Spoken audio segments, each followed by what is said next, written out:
Hiya, welcome back to my channel, and if you're new, welcome too. I'm Hinny, a spiritual astrologer. You can check out my details below if you're interested in getting a reading. Capricorns get 20% off my services right now too. And if you like what I do, please consider liking the video and subscribing if you haven't already. Alrighty, so we move on to the next episode of the melodrama, M-E-L-L-O-W drama, melodrama, starring our beloved Mars as the main character. Mars finally leaving the comfy sign of Aries and into the fixed earth sign Taurus. You can check out, if you haven't seen it, my previous video on Mars going direct in Aries and what I felt all of that means for us. Back then we talked about Mars drinking coffee and letting that coffee slowly wake it up for the Martian energies to slowly start to return in this 2020-2021 rat year.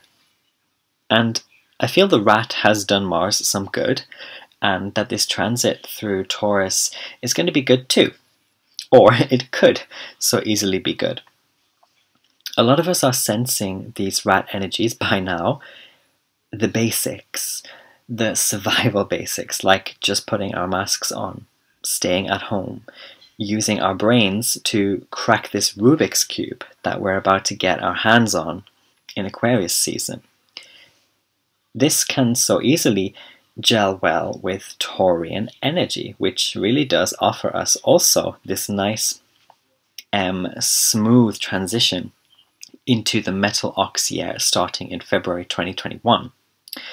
But it has required us to learn and then unlearn what Mars is about, which you can reflect on if you want in my last video on Mars going direct, but briefly learning how to differently channel the Martian powers of things like assertion, conquering, or action. But what is Taurus? Fixed Earth, yes, and apparently Mars is in detriment in Taurus. Doesn't do so well in Taurus, which is a funny sort of thing to say, considering that Taurus actually comes after Aries in the zodiac. That is, considering that Taurus is innately Aries.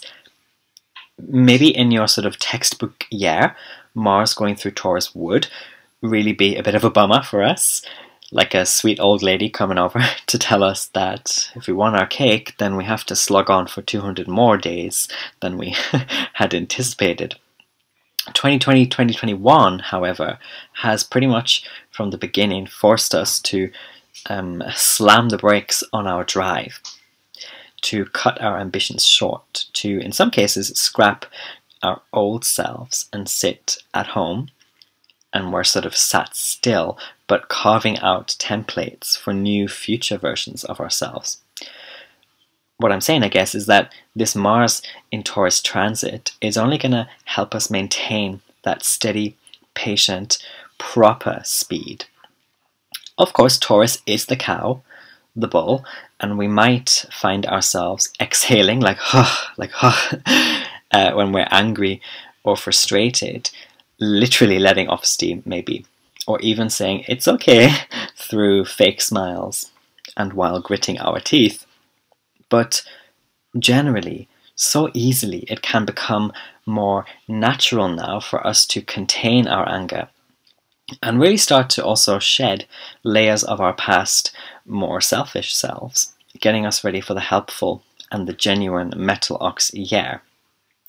And while Mars is supposedly in detriment in Taurus, all Taurians do tend to have this innate Taurian time, this knowledge, this inward power that attracts almost without lifting a finger or shouting a curse. For those of us who've really been super angry and impatient and just reckless, Taurus is going to potentially soothe our desire to rush in. And it's going to soothe that desire with little cakes and bird songs and old ladies telling you that it's going to be alright, that there's no hurry. So this is quite an excellent and welcome transit for those of us who need to get our heads down and patiently, quietly focus now on continuing our climb. And with Venus also out of Sagittarius and into Capricorn by January 9th, 2021, this really is the end of the fire for quite some time. So for some, this is again the end of the silliness. I talked about this silliness a bit in my Venus and Capricorn stream, but also it's the end of selfishness for some. But as with all fixed energies, some of us really don't know how to, or we don't want to, stop when our desires and motivations are sort of warming up our seat. So we need to just let others be and let others make their messes and break out of their own cycles. Taurus, doesn't tend to tell people off so much as wait and see people fall over later. And with all this Capricorn energy as well, I'd obviously want to watch out for those shadowy sides of Taurus, internalized spite and a sort of schadenfreude that Capricorn is always happy to goad us, or goad us even, toward. The goat goading us. That's Capricorn, but also gelling quite nicely here. Trining actually Taurus. So there's of course this really simple, and by the way, Schadenfreude, this is like a Deutsch-German thing, and Germany, I believe that the birth charts for Germany are very Capricornian. It's a very Capricornian type of country. But anyway, there's of course this really simple Taurian message here as well. To just be kind to others and to yourself, obviously, and to keep plodding along like that as best as you can. So no, I don't think actually that these quote-unquote detrimental energies of Mars and Taurus are going to be a big deal at all for us in this 2020-2021 cycle. I actually feel it's an earthy sort of cherry on top that we can take and use to start the new year in March. So there's also this conjunction that Mars will quite soon be making more intensely with Uranus, which is also in Taurus, that a lot of astrologers might think or say that it's going to be something maybe cataclysmic, but I don't really feel so. Looking at the bigger cosmic conversation, the divine dance, and the way it's been orchestrated thus far, it's not as if Uranus hasn't already for quite some time been squaring those planets in Aquarius and just reminding us really that our innovative ideas are a bit silly right now, or that we're gonna have to wait a lot longer if we think we're really gonna be free from something. On top of this, Uranus has been retrograding for a long time, so we've been going through a period of revisiting which of our crazy ideas were just a bit too unstable and, adjusting accordingly. But yes, there are obviously times when we refuse to see things or to work on things, and so even when Uranus does go direct, which is actually January 14th this year officially, some of us, yes, will jump right back into something completely bonkers and really scrape our knees in the places where we should know better by now. And with Mars so close to Uranus, when Uranus officially goes direct, I do think that this is like firecrackers in the park, or a campfire that's going to crackle and draw our attention as we walk by a river in the woods, spiritually speaking. But that's all it's going to be. Mars might suddenly leave the porch and the front garden, put down that cup of coffee that I was talking about in my last video, but what are we stepping out of the garden for? Has this coffee really kicked in? Did we drink it too quickly or make it too strong? So these are some questions that we might ask ourselves. So yeah, some of us will rush out onto the road pretty soon to see what some sudden commotion is about, but for most of us, I feel, it's really just Mars taking us on a walk through the park. Yes, we're going somewhere, but there's an element of calm or simplicity if we are not perturbed too early by the neon buzz of these Aquarian energies. That's the square really playing out for us here. Also, when we look up on this sort of spiritual walk in this park, the seagulls are still wheeling over in the sky, and the skies are grey or overcast still. and it's still Capricorn season, and the goat's definitely not done with us yet. This walk is perhaps going to inspire in us that Taurian steady but ready power. You know, it's like, it's grey, yes, but it's not raining, so you still may as well move forward and do this or do that.